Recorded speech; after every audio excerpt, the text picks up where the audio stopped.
بسم اللہ الرحمن الرحیم۔ السلام علیکم ورحمۃ اللہ وبرکاتہ۔ گناہوں کو معاف کروانا۔ محترم ناظرین، دنیا میں شاید ہی کوئی انسان ہو جو جنت میں جانے کا خواہش مند نہ ہو۔ ہر مسلمان مرد اور ہر مسلمان عورت چاہتی ہے کہ وہ کسی بھی طریقے سے جنت کے مستحق بن جائے، لیکن جنت میں جانے کے لیے اللہ نے کچھ ضابطے اور کچھ اصول اور کچھ احکامات بتائے ہیں، جن کو اختیار کرنے سے، جن پر عمل پیرا ہونے سے، جن پر جمے اور ڈٹے رہنے سے جنت کا حصول بہت آسان ہو جاتا ہے۔ اللہ تعالیٰ نے فرمایا، اگر تم بڑے بڑے گناہوں سے بچتے رہو گے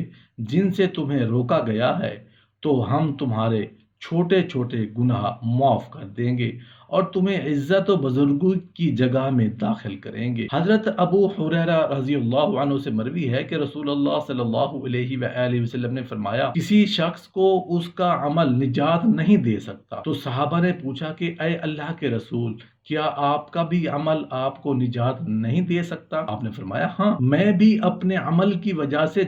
نجات نہیں پاؤں گا جب تک کہ اللہ کی رحمت مجھے ڈھانک نہ لے۔ اپنے عمل میں درستگی اختیار کرو اور حتی الامکان درستگی کے قریب رہو، اور صبح شام اور کسی قدر رات کو عبادت کرو اور اعمال میں میانہ روی اختیار کرو تو تم اپنے مقصد کو پالو گے۔ سیدنا نوح علیہ السلام نے اپنی قوم سے فرمایا،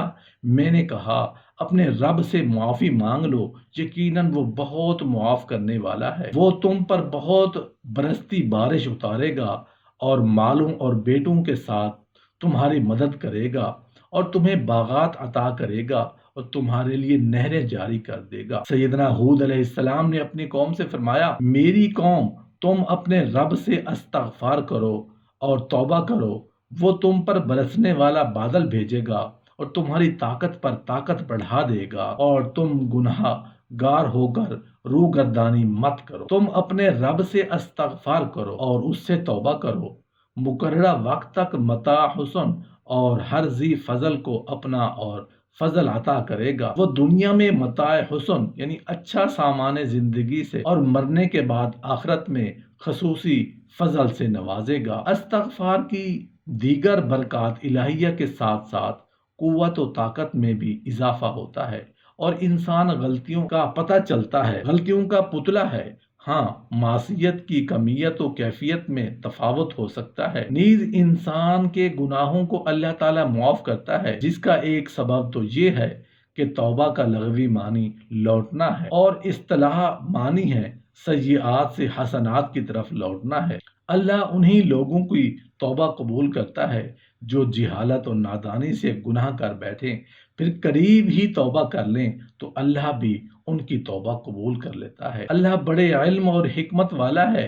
ان کی توبہ نہیں جو برائیاں کرتے چلے جاتے ہیں، یہاں تک کہ جب ان میں سے کسی کے پاس موت آ جائے تو کہے میں نے اب توبہ کی، نہ ان کی توبہ جو کفر پر ہی مر جائیں گے۔ یہی وہ لوگ ہیں جن کے لیے ہم نے دردناک عذاب تیار کر رکھا ہے۔ ایمان والو، اللہ کے سامنے سچی اور خالص توبہ کرو، قریب ہے کہ تمہارا رب تمہارے گناہ مٹا دے اور تمہیں ان جنتیوں میں داخل کر دے جن کے نیچے سے نہریں بہتی ہیں۔ اس دن اللہ نبی کو اور ان کے ساتھی ایمان والوں کو رسوا نہ کرے گا، ان کا نور ان کے سامنے اور ان کے دائیں دوڑ رہا ہوگا۔ وہ کہہ رہے ہوں گے، ہمارے رب ہمیں کامل نور عطا کر اور ہماری مغفرت کر دے، یقیناً تو ہر چیز پر پوری قدرت رکھنے والا ہے۔ دن کے دونوں سروں میں نماز قائم کریں اور رات کی کئی ساعتوں میں بھی یقیناً نیکیاں برائیوں کو مٹا دیتی ہیں۔ یہ نصیحت ہے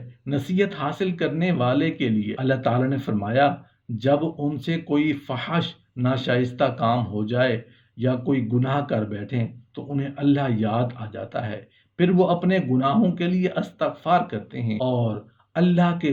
سوا گناہوں کو کون بخش سکتا ہے، اور وہ جانتے بوجھتے گناہوں پر اصرار نہیں کرتے۔ مسلمانوں کا عقیدہ یہ ہے کہ انسان پیدائشی گناہگار نہیں بلکہ ہر بچہ فطرت اسلام پر پیدا ہوتا ہے، وہ گناہوں سے بالکل پاک پیدا ہوتا ہے۔ حضرت ابو ہریرہ رضی اللہ عنہ سے روایت ہے کہ رسول اللہ صلی اللہ علیہ وآلہ وسلم نے فرمایا، ہر بچہ فطرت پر پیدا ہوتا ہے، پھر اس کے ماں باپ اسے یہودی بنا دیتے ہیں یا نصرانی بنا دیتے ہیں یا مجوسی بنا دیتے ہیں۔ جیسے چوپایا سے جب چوپایا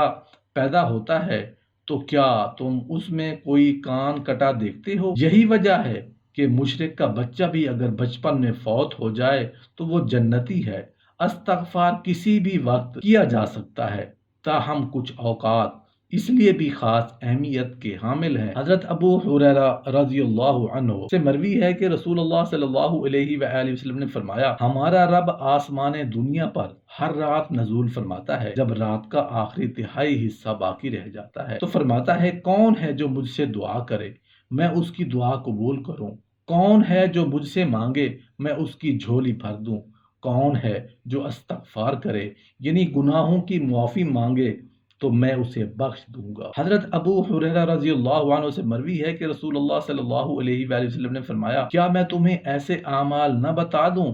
جن سے اللہ گناہوں کو مٹا دیتا ہے اور ان کے ذریعے درجات بلند کرتا ہے؟ تکلیف کے وقت بھی اچھی طرح وضو کرنا، مسجدوں میں دور سے چل کر آنا اور نماز کے بعد نماز کا انتظار کرنا، یہی رباط ہے، یہی رباط ہے، یہی رباط ہے۔ امام نووی رحمۃ اللہ علیہ نے رباط کا معنی بتایا ہے کہ یعنی یہی در حقیقت اپنے آپ کو اللہ کی اطاعت پر نفس کو روکنا ہے، اور اللہ تعالیٰ نے فرمایا ہے، اور ان کے لیے جو ان کے بعد آئیں گے جو کہیں گے، اے ہمارے رب ہمیں بخش دے، اور ہمارے ان بھائیوں کو بھی جو ہم سے پہلے ایمان لا چکے ہیں، اور ایمان والوں کی طرف سے، اور ہمارے دل میں کینہ نہ ڈال، اور اے ہمارے رب بے شک تو شفقت کرنے والا